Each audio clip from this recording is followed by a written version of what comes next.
Hello everyone and welcome back to the journey to become a ultimate React.js developer। आज की इस video के अंदर हम Navlink के बारे में बात करेंगे। ये एक कंपोनेंट है जो कि React Router DOM से आता है, जो कि बिल्कुल लिंक कंपोनेंट की तरह ही काम करता है। बस ये कंपोनेंट के अंदर डिफरेंट इतना है कि ये ऑटोमेटिकली जो करंट पेज का यूआरएल है उसे डिटेक्ट कर सकता है और हम उसके बेस पर डिफरेंट स्टाइलिंग दे सकते हैं ताकि यूजर देख पाए कि कौन सा पेज एक्टिव है। जनरली इस चीज को करने के लिए हम यूज लोकेशन जैसे हुक को यूज करते हैं, उससे लोकेशन की जो वैल्यू है वेरिएबल में स्टोर करते हैं, फिर कंडीशनल रेंडरिंग करते हैं, उसके बाद हम उसे स्टाइलिंग दे सकते हैं ताकि दिखा सके कि कौन सा पेज एक्टिव है।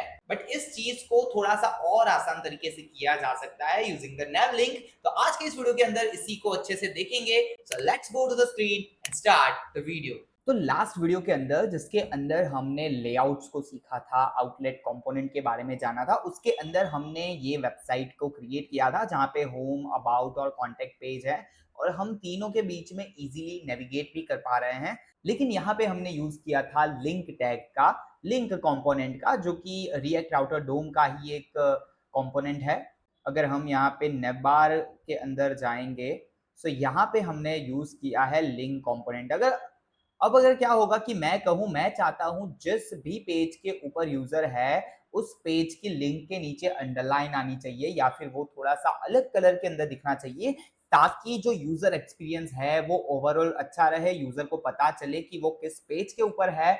सो उसके लिए अगर मुझे ये चीज अभी करनी है तो मुझे क्या करना पड़ेगा, एक यूज लोकेशन करके हुक है, वो क्या करता है आपकी लोकेशन को ट्रैक करके एक वेरिएबल के अंदर स्टोर करने में आपकी मदद करता है। तो यहाँ पे मुझे क्या करना पड़ेगा, const location is equal to use location नाम का ये जो हुक है जो कि रिएक्ट राउटर डोम से आ रहा है, उससे मुझे यहाँ पे कॉल करना पड़ेगा। ये क्या करेगा, सारी की सारी डिटेल्स इस लोकेशन वाले वेरिएबल के अंदर स्टोर कर देगा। अब मुझे क्या करना पड़ेगा, यहाँ पे एक एक लिंक के अंदर मैन्युअली चेक करना पड़ेगा कि क्या जो लोकेशन का जो पाथ नेम है वो कौन सा है। सो यहाँ पे अगर मैं लिखूं क्लास नेम और यहाँ पे कर्ली ब्रैकेट्स के अंदर बैकटिक के अंदर मैं कुछ इस तरह से डॉलर और कर्ली ब्रैकेट्स लगा के इसके अंदर मैं चेक करूं कि भाई जो लोकेशन है उसके अंदर जो पाथ नेम है इज इक्वल टू स्लैश। सो क्या करो, यहाँ पे हम टर्नरी ऑपरेटर लगाएंगे कुछ इस तरह से। सो क्या करो, अंडरलाइन दे दो, और अगर नहीं है तो भाई कुछ मत करो। अगर मैं वापस जाऊंगा तो देखो यहाँ पे अंडरलाइन आ चुकी है, यानी कि हम क्या कर रहे हैं, एक वेरिएबल के अंदर लोकेशन को स्टोर कर रहे हैं, उसके बाद यहाँ पे क्लास नेम के अंदर कंडीशनल रेंडरिंग कर रहे हैं क्लास नेम की स्टाइलिंग की, कि भाई लोकेशन का जो पाथ नेम है अगर वो स्लैश है तो अंडरलाइन दो वरना मत दो। Right, that's it. ऑल्सो यहाँ पे आप एक चीज और भी कर सकते हो, जो टेक्स्ट है वो 2 एक्सेल कर दो तो ये बड़ा भी हो जाएगा। हाँ, वैसे बहुत बुरा लग रहा है। अब इसी चीज को मैं करूंगा कॉपी और इसे पेस्ट करूंगा यहाँ पे, और यहाँ पे ये स्लैश की जगह लिख दूंगा अबाउट, कि अगर भाई अबाउट है तो अंडरलाइन दिखनी चाहिए। अगर मैं अब अबाउट पेज के ऊपर जाऊंगा तो यहाँ पे भी अंडरलाइन दिखेगी जब ये अबाउट पेज के ऊपर होगा, और सेम चीज यहाँ पे भी, लेकिन यहाँ पे आएगा कॉन्टैक्ट।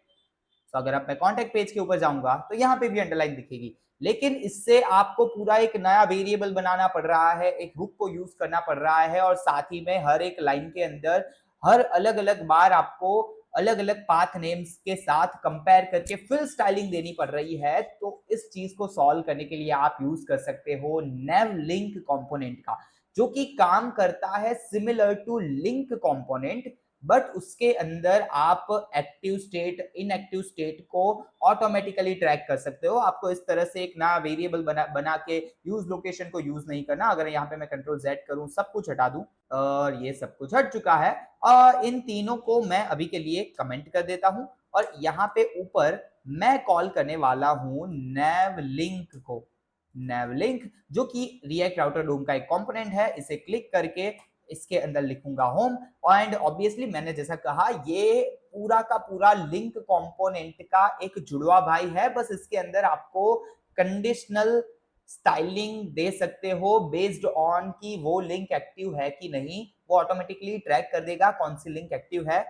सो यहाँ पे टू एट्रीब्यूट या फिर टू प्रॉप्स जो भी कह दो वो आएगा और यहाँ पे इसकी वैल्यू स्लैश आ जाएगी। अब यहाँ पे अगर आप दो क्लास नेम और क्लास नेम के अंदर एक फंक्शन को कॉल करो कुछ इस तरह से, और यहाँ पे फंक्शन के अंदर एक वैल्यू को ट्रैक करो is active ACTIVE, yes perfect spelling है। और यहाँ पे अगर मैं चेक करूं कि भाई इज एक्टिव और उसके ऊपर एक टर्नरी ऑपरेटर लगा दूं कुछ इस तरह से, और यहाँ पे मैं लिख दूं अंडरलाइन, तो अब अगर मैं वापस जाऊंगा तो अगर मैं होम पेज के ऊपर हूं तो यहाँ पे अंडरलाइन आ रही है।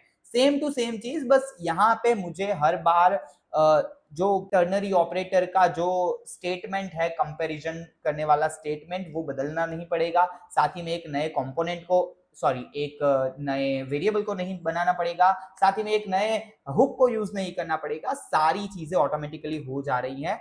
एंड ऑल्सो अगर मैं चाहूं कि भाई जो टेक्स्ट है वो बोल्ड भी हो जाए, एक्चुअली फॉन्ट बोल्ड होता है, सो फॉन्ट जो है वो बोल्ड भी हो जाए और साथ ही में उसका जो कलर है वो हो जाए ब्लू कलर कुछ इस तरह से। सो यस ये हो रहा है राइट। आप एक और चीज कर सकते हो, आप एक नया वेरिएबल बना सकते हो, const active link is equal to, और इसके अंदर आप सारे के सारे क्लास नेम दे दो, ये वाले ये हटा के यहाँ दे दो, और ये जो एक्टिव लिंक है ना उसको यहाँ पे कॉल कर दो। अब आपको सिर्फ एक ही बार ये वेरिएबल के अंदर स्टाइलिंग चेंज करनी है, सबके अंदर ऑटोमेटिकली हो जाएगी। अगर वापस जाऊंगा तो आउटपुट चेंज नहीं होगा। इसी को मैं 3 बार कॉपी पेस्ट करूंगा, यहाँ पे आ जाएगा अबाउट, यहाँ पे आ जाएगा कॉन्टैक्ट, यहाँ पे आ जाएगा अबाउट, यहाँ पे आ जाएगा कॉन्टैक्ट। तो ये देखो होम अबाउट कॉन्टैक्ट आ रहा है, अबाउट के ऊपर जाऊंगा वो एक्टिव हो जाएगा, कॉन्टैक्ट के ऊपर जाऊंगा वो एक्टिव है, इसीलिए उसकी स्टाइलिंग कुछ इस तरह से आ रही है। और अगर मुझे एक्टिव लिंक की स्टाइलिंग को चेंज करना है, जैसे कि यहाँ पे मुझे रेड कलर करना है, तो मुझे एक ही जगह पे चेंज करना पड़ेगा, वो हर जगह पे हो जाएगा। और इसे ही कहते हैं एक गुड डेवलपर प्रैक्टिस। अगर एक अच्छा डेवलपर है तो वो इसी तरह से चीजों को लिखेगा, नेवलिंक जैसे कंपोनेंट को यूज करेगा, एक्टिव लिंक नाम का एक वेरिएबल बनाएगा जिसके अंदर सिर्फ एक ही बार आपको स्टाइलिंग या वैल्यू को चेंज करना है, वो हर जगह पे हो जाएगा। सो जब भी आप नेविगेशन बार के अंदर लिंक्स को मेंशन कर रहे हो और चाहते हो कि एक्टिव और इनएक्टिव स्टेट को दिखाना है यूजर को, यूजर एक्सपीरियंस को बेटर बनाना है, तब नेव लिंक का यूज करो।